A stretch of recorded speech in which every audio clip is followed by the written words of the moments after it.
বিশ্বে এখন চলছে ২০২৪ সাল।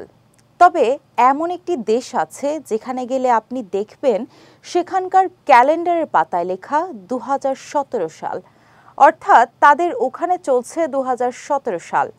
না, আপনি টাইম ট্রাভেল করে আসেননি। বাস্তবেই এমন একটি দেশ আছে যেটি বিশ্বের অন্যান্য দেশ থেকে ৭ বছর পিছিয়ে। বিস্তারিত সঙ্গীতা শাহর ডেস্ক রিপোর্টে।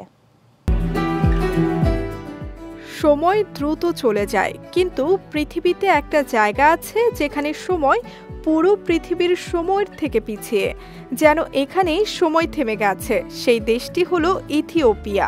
অন্যান্য দেশের তুলনায় ৭ বছর পিছিয়ে সেই দেশ।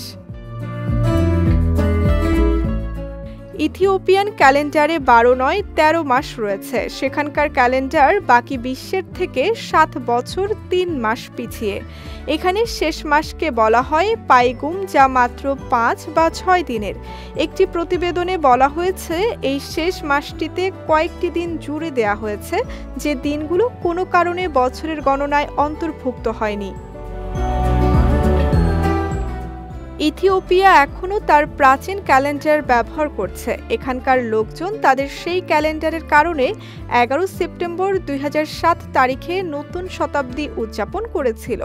বলা হয় এই ক্যালেন্ডার ৫২৫ খ্রিস্টাব্দে রোমান চার্চ দ্বারা সংশোধন করা হয়েছিল।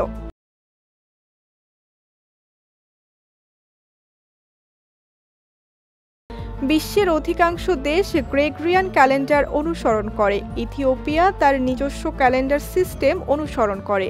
এখানে গুরুত্বপূর্ণ ছুটির দিনগুলো হয়, যে দিনগুলো বাকি বিশ্বের থেকে আলাদা। তবে এই দেশে আসা পর্যটকদের কোনো অসুবিধার সম্মুখীন হতে হয় না। সঙ্গীতা শাহ, বিজয় টিভি, নিউজ ডেস্ক।